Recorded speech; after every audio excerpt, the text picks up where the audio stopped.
Good morning, everyone. So, yesterday we have proved that if an converges to a, then an complement converges to a complement. Okay.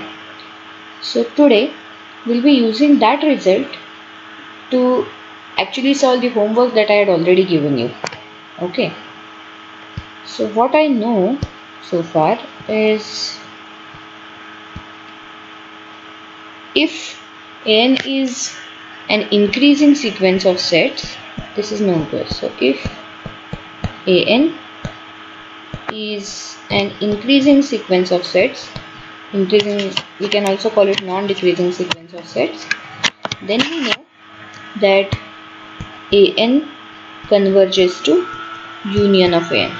Okay, this we have already established, and the counterpart of it I had given you as a homework, that is, if an is a decreasing sequence of sets, then we had to prove that an converges to intersection an. This I had asked you to prove. So today we will use the result related to complements to prove this. Okay. So let me start by writing down the statement formally. So let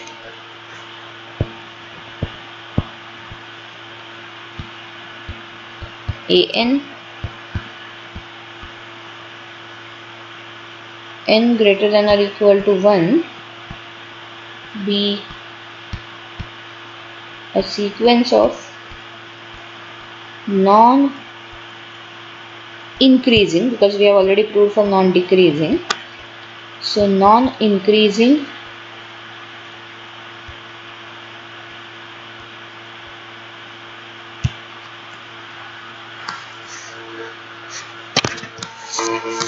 sorry n be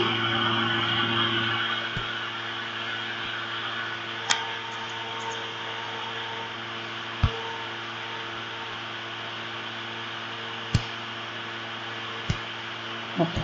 Let an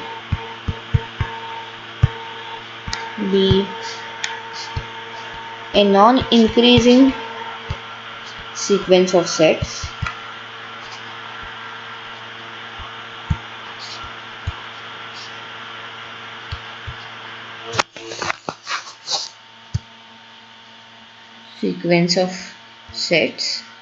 okay, and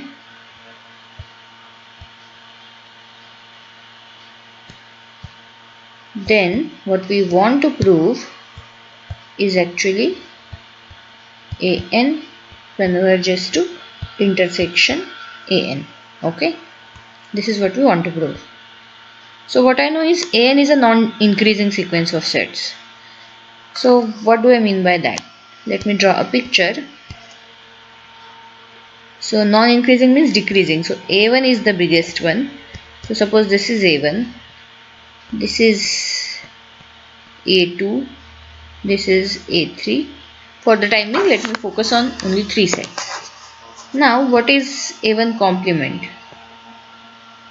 A1 complement is basically this set, right? The shaded region. This is my a1 complement. Okay. Now what about a2 complement? A2 complement is this region. Okay. So you can see here that A2 complement is actually bigger than A1 complement, because A2 complement includes this portion also. So A2 complement is superset of A1 complement. In the same way, I can see that A3 complement is the biggest of them all, because A3 complement has this extra region. Okay. So what I can conclude is, if A1 is superset of A2 is superset of A3 and so on, then A1 complement is subset of A2 complement is subset of A3 complement and so on. Okay. Of course, this is not a formal proof, but you can write down the formal proof without much difficulty. Okay, that is in fact a homework. So write down a formal proof for this. Okay, so you start by taking, say, omega belongs to A2 and then it belongs to A2 implies it belongs to A1, and then try to take contrapositives or something like that. Okay, so what is the conclusion from this? So if A1, A2, A3, this forms a non-increasing sequence of sets, then A1 complement, A2 complement and so on, it forms a non-decreasing sequence of sets. Okay. So my conclusion now is An complement n greater than equal to 1 is a non-decreasing sequence of sets. Okay. We have already proved that for a non-decreasing sequence of sets, if so, they finally converge to their union. Therefore, An complement converges to union AK complement. Okay. And now I would use the result that we proved about the complementations. So if An complement converges to union AK complement, then An complement whole complement converges to union AK complement whole complement. Okay. What does it mean? Now An complement is nothing but An, and union AK complement by De Morgan's law would be intersection of AK, ideally intersection of AK complement. So complement would be AK. So we have proved what we wanted to prove. An converges to intersection AK. That is, if I have a non-increasing sequence of sets, then that sequence converges to the intersection. Okay. Okay. So what we have proved in all, combining both the results, we have proved that every monotone sequence is convergent.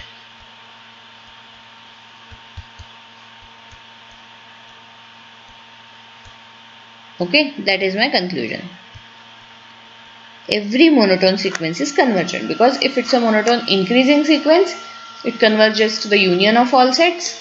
If it's a monotone decreasing sequence, it converges to the intersection of all sets. Okay, so every monotone sequence converges.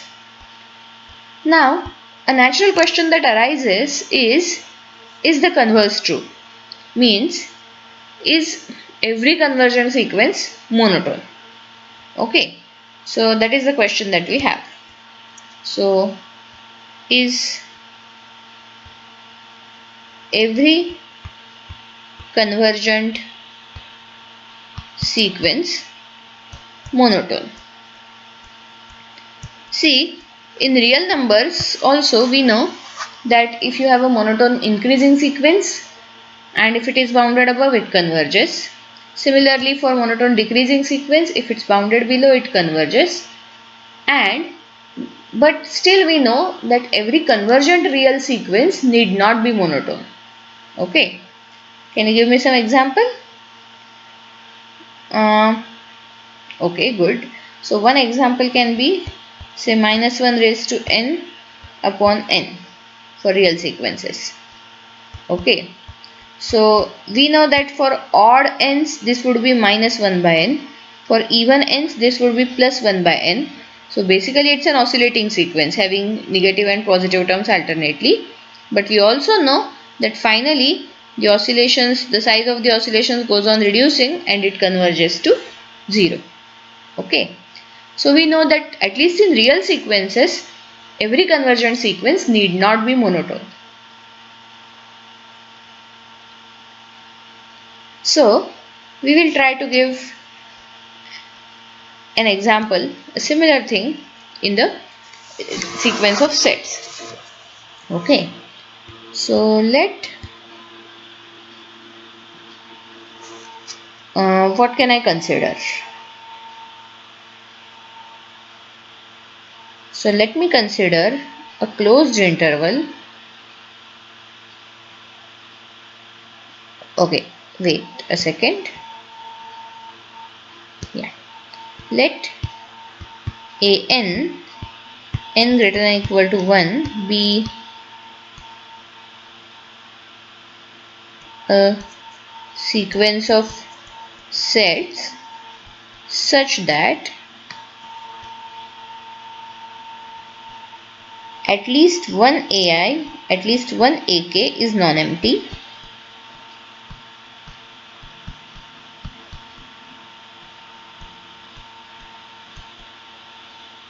Okay, at least one ak is non-empty. Further, let ak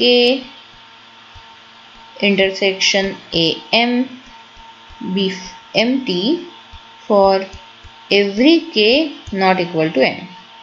Okay, so what we are saying, we have a sequence of basically disjoint sets. Okay, this actually means that the sets are disjoint, and we are also assuming that at least one ak is non-empty. Now from these two, can I conclude that the sequence is non-monotone? See, if a sequence is increasing, then we know that A1 is subset of A2 is subset of A3 and so on. So they can't be disjoint. If a sequence is decreasing, then A1 is superset of A2 is superset of A3 and so on. So that also can't be having disjoint sets. Okay, so sets are disjoint immediately concludes that the sequence is non-monotone. But why do I need this? So this is a small catch.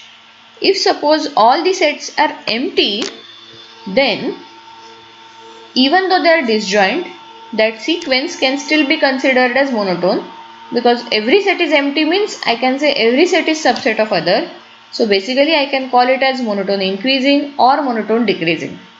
It's a constant sequence. Okay. So to avoid that, we are saying that at least one AK is non-empty, and because of the disjointness, now we have a non-monotone sequence. So we will try to see if this sequence of sets converges. Okay. So what do I know? I know only these things, that ANs are disjoint and at least one AK is non-empty. So if I want to check if the limit exists, I need to compute lim sup liminf. So lim sup an by our definition is intersection union ak, k greater than or equal to n greater than or equal to 1. Okay, and we also decided that we would call this quantity as bn. Okay, so let me first compute b1, b2 and so on. So b1 is a1 union a2 and so on. Similarly, b2 is a2 union a3 and so on. Okay.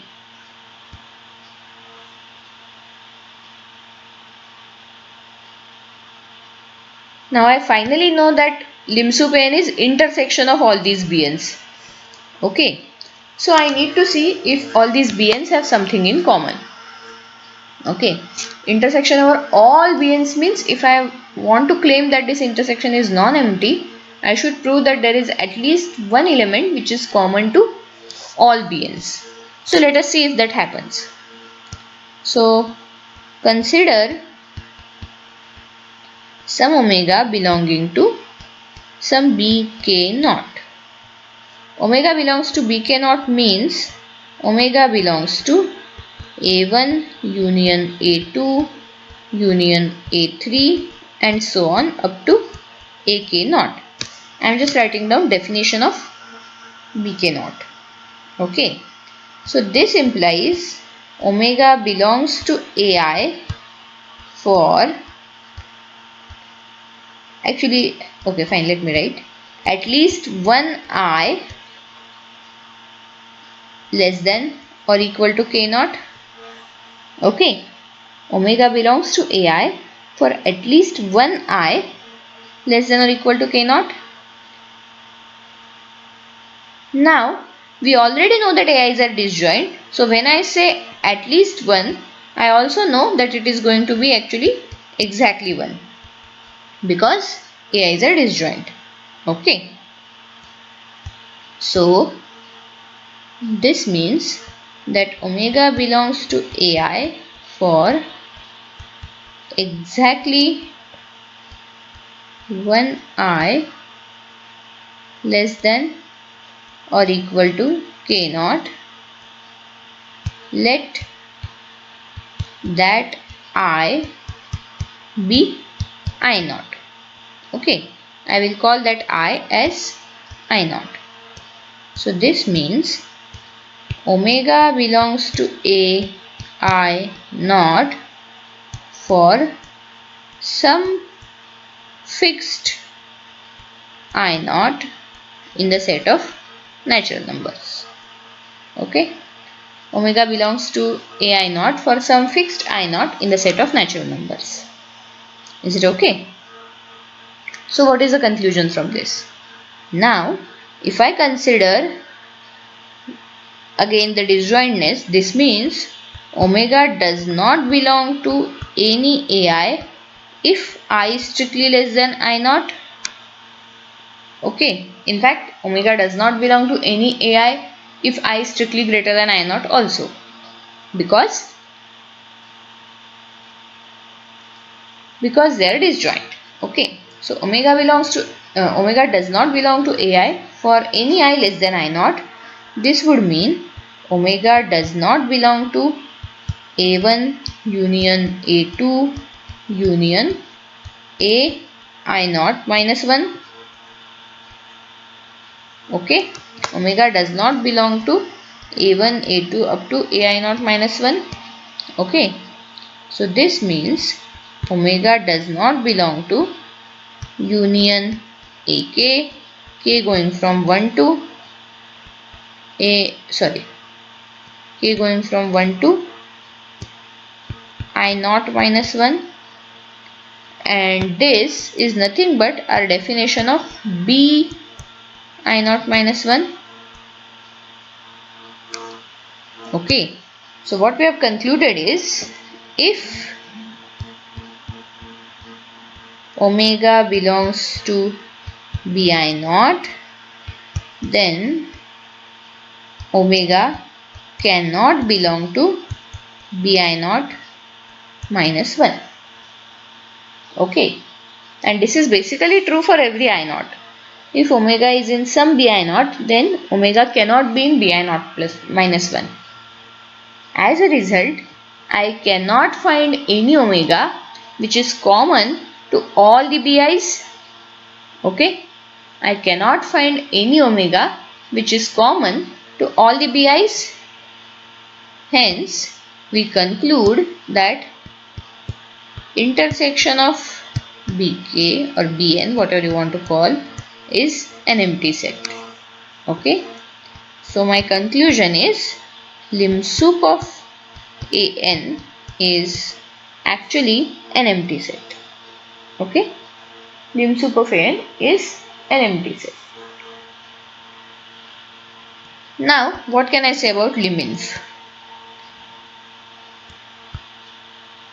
By definition,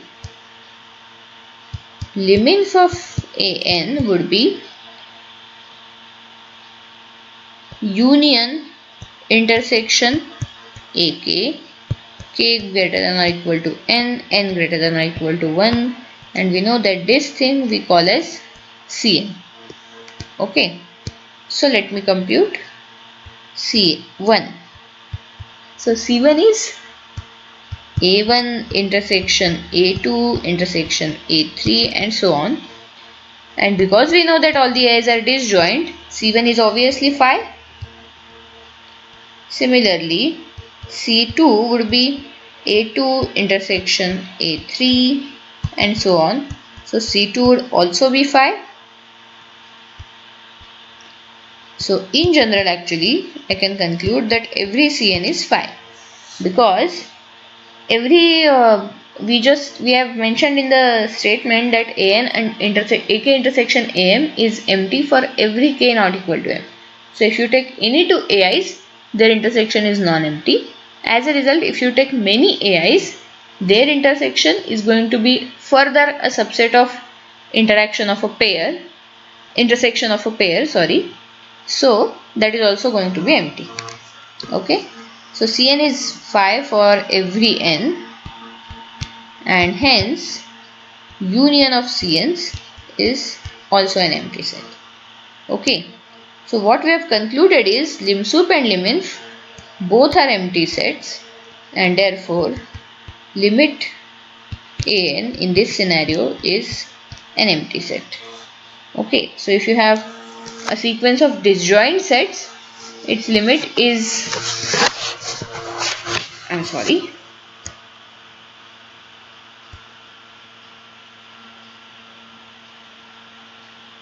okay, if you have a sequence of disjoint sets, the limit of that sequence is an empty set. But of course, we are not specifically interested in this result. What we were trying to prove is I can have a non-monotone convergent sequence. Okay, and we have now established that this sequence An is not monotone, but it is still convergent. Okay. Okay. Now, what is going to be my next step?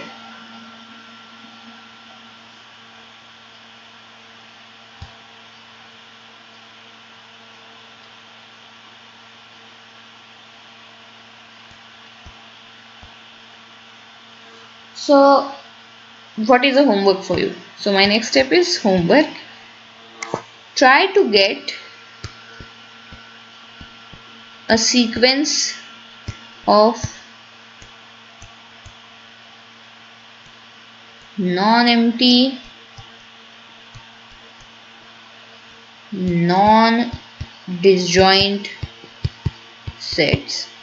Try to get a sequence of non-empty, non-disjoint sets such that the sequence is not monotone. The sequence is not monotone, but is still convergent. Okay. Of course, I am talking about sets. Yeah.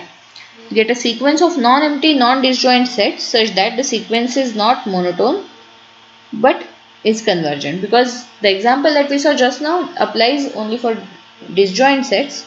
So we shouldn't conclude that okay, if a sequence is non-monotone and convergent, it has to have disjoint sets. That is not necessarily the case. So think about it.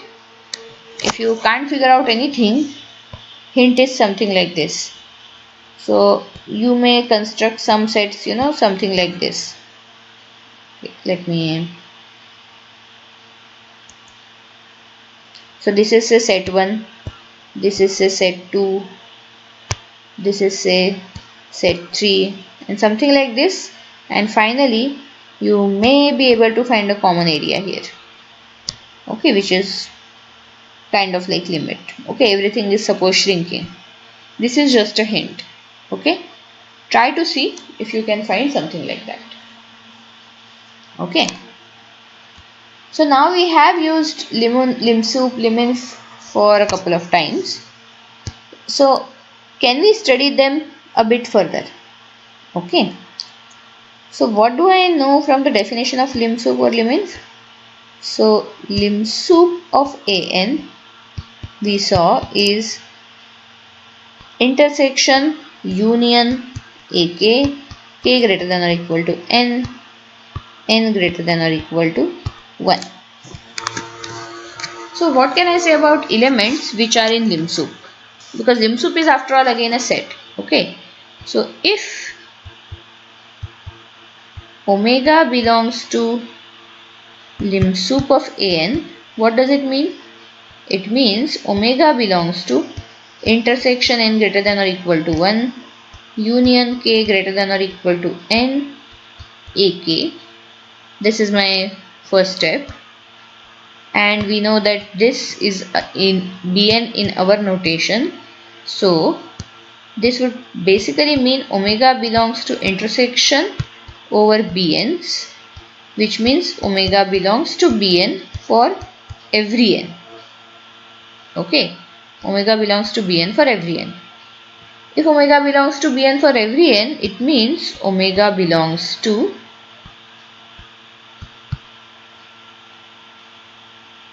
A1. Okay, so let me go and check what is my definition of Bn. Definition of Bn is this union over Ak. So omega belongs to union over Ak, k greater than or equal to n for every n. Okay, omega belongs to union Ak for every n. What does it mean? Omega is in union means omega is in at least one of the Ak's. So this means omega belongs to, say, Ak naught. Okay. So if suppose omega belongs to Ak naught, from that what can I conclude further? If omega is in Ak naught,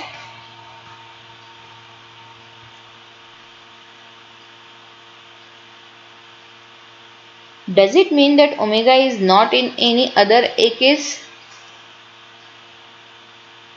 So let us assume that omega belongs to Ak naught, but omega does not belong to any Ak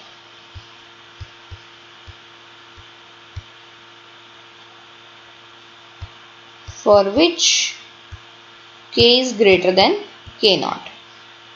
Okay, this is just an assumption. Let us assume that omega belongs to Ak naught. Okay, Ak naught, but omega does not belong to Ak for which k is greater than k naught. Is it allowed? See, what would this mean? This would mean that omega does not belong to Ak naught plus 1 union Ak naught plus 2 and so on. Okay. So this would mean that omega does not belong to Bk naught plus 1, which is a problem because we know that omega belongs to every Bn. So this is incorrect. So I cannot say that omega does not belong to Ak for which k is greater than k naught. So there must be at least few k's for which omega is in those Ak, even if k is greater than k naught. So from this, so far what I can conclude is omega belongs to Ak for it cannot belong to Ak for exactly 1 k. There are at least few more k's in which it is there. Okay. So let me go one step ahead. Let me say that now see, whatever we are trying to do, this is kind of like proof by contradiction. So we will assume opposite of what we want to prove. So let omega belong to, let me try to make things a bit formal. See what I am trying to think. Here just now we saw that if I can find some k naught after which omega is not in Ak naught, omega is not in any Ak for k greater than k naught, then I land up in trouble. Then I cannot get omega to be in every Bn. So probably what does this mean? This means that if I list indices of all those AKs in which omega is there, that set cannot have an upper bound. Okay, so let me do that. So let I be collection of all those k's in set of natural numbers such that omega belongs to AK. Okay, I is the collection of all those k's in set of natural numbers such that omega belongs to AK.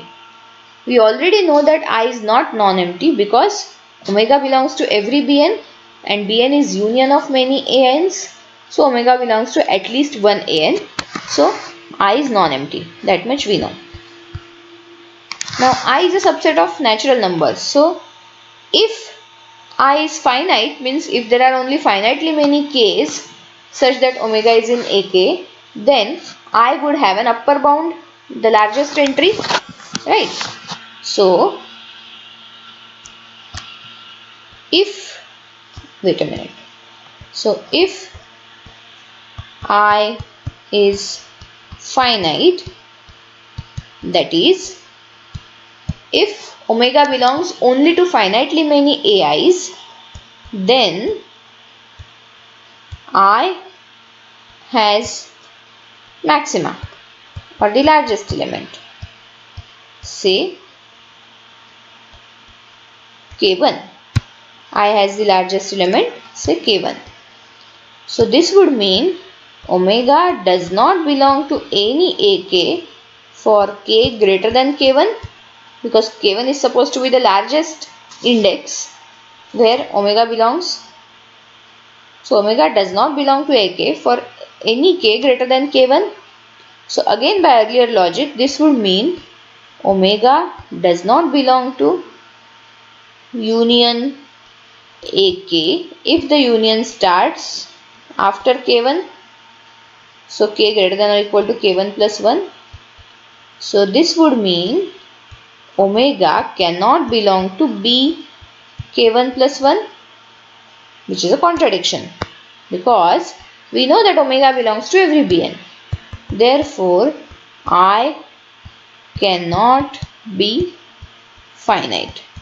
That is, set of all the indices of AIs in which omega belongs cannot be finite. Therefore, omega belongs to AK for infinitely many k's.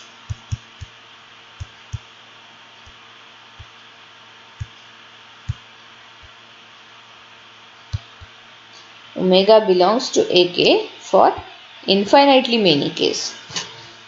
And we had started with omega in limb soup.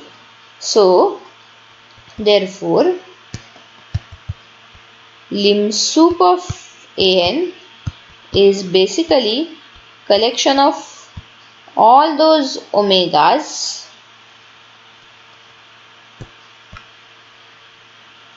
such that omega belongs to AK for infinitely many k's.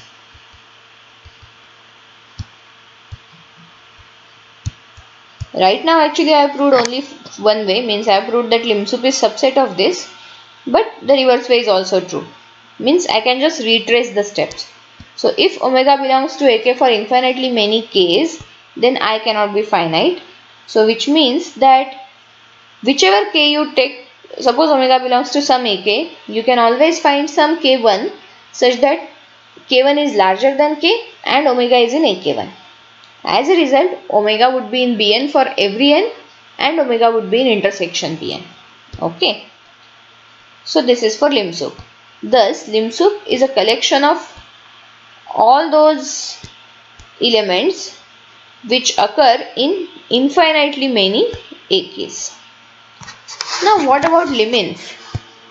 Can we say something similar for lim-inf? So lim-inf An is by definition union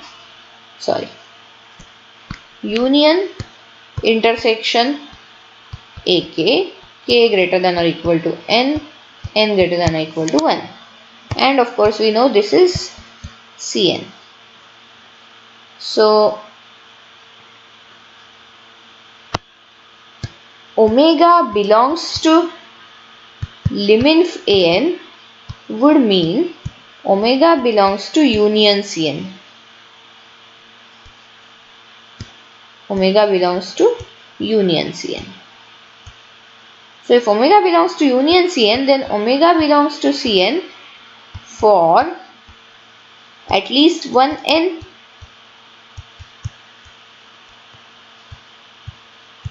Okay. So let omega belong to Cn naught. What does it mean? It means omega belongs to intersection over ak, k greater than or equal to n naught. Okay. So this means omega belongs to a k for every k greater than or equal to n naught. Okay, so what is the conclusion? The conclusion is, except for the few initial ak's, that is a1, a2 up to ak minus 1, I don't know what happens with them. I don't know if omega belongs to them. But the worst case scenario, let us assume omega does not belong to any one of them. Still, after k, omega is in every ak. Okay, what does it mean? It means that omega belongs to ak for all but finitely many k's.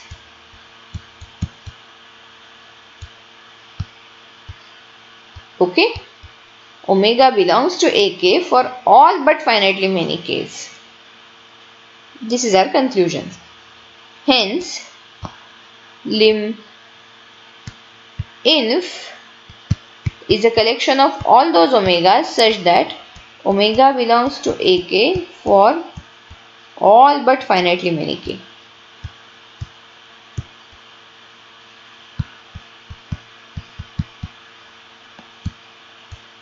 See, all but finitely many is also infinite, but it's kind of a larger infinite. Okay, I'm sorry. So here for lim_sup we were saying that omega, it's a collection of all those omegas such that omega is in ak for infinitely many k's.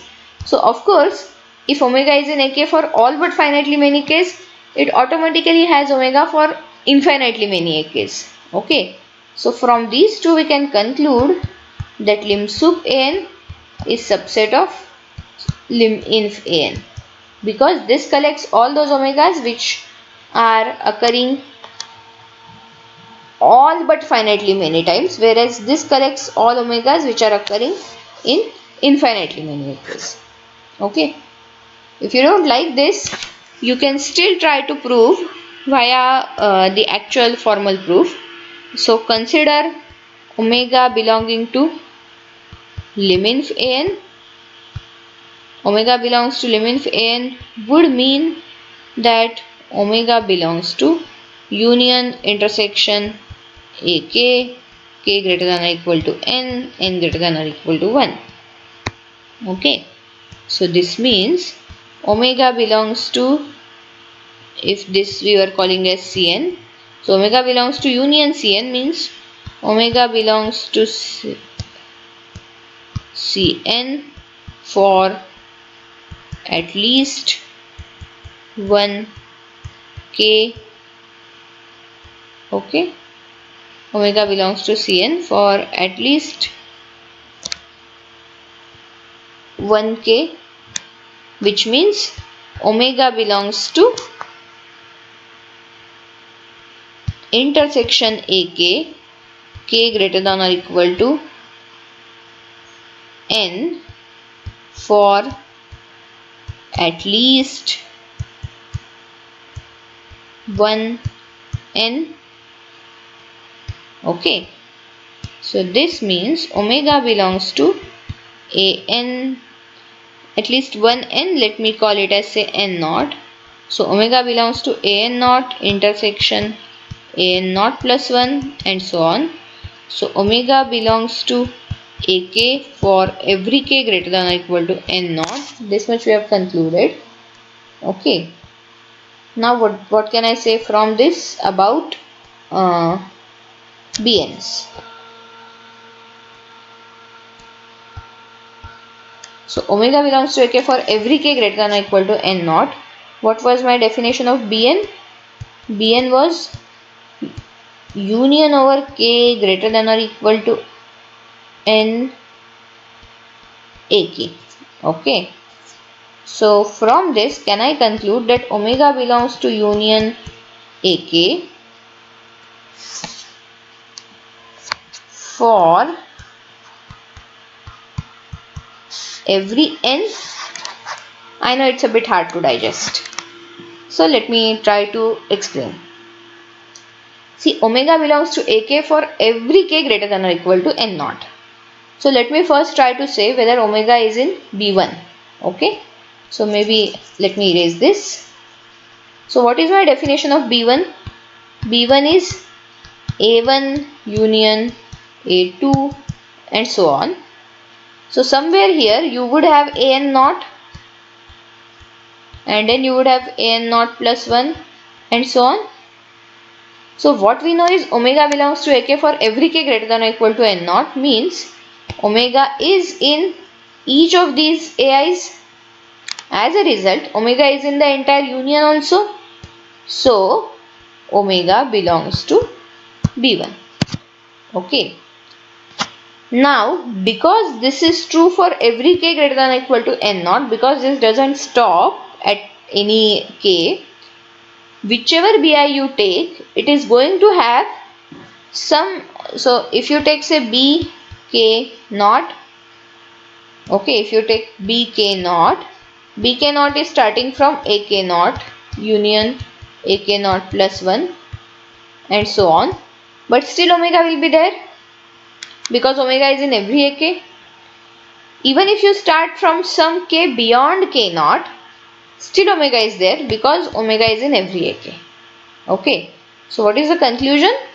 The conclusion is omega is in Bn for every n, and hence omega is in intersection Bn for every n, and intersection Bn is nothing but your lim sup.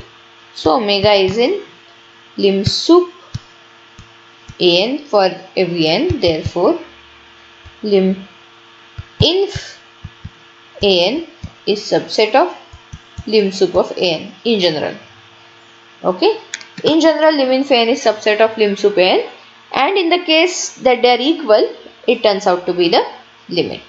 Okay, now homework is try to compute lim inf lim sup for a few sequences and verify whether this is true for them.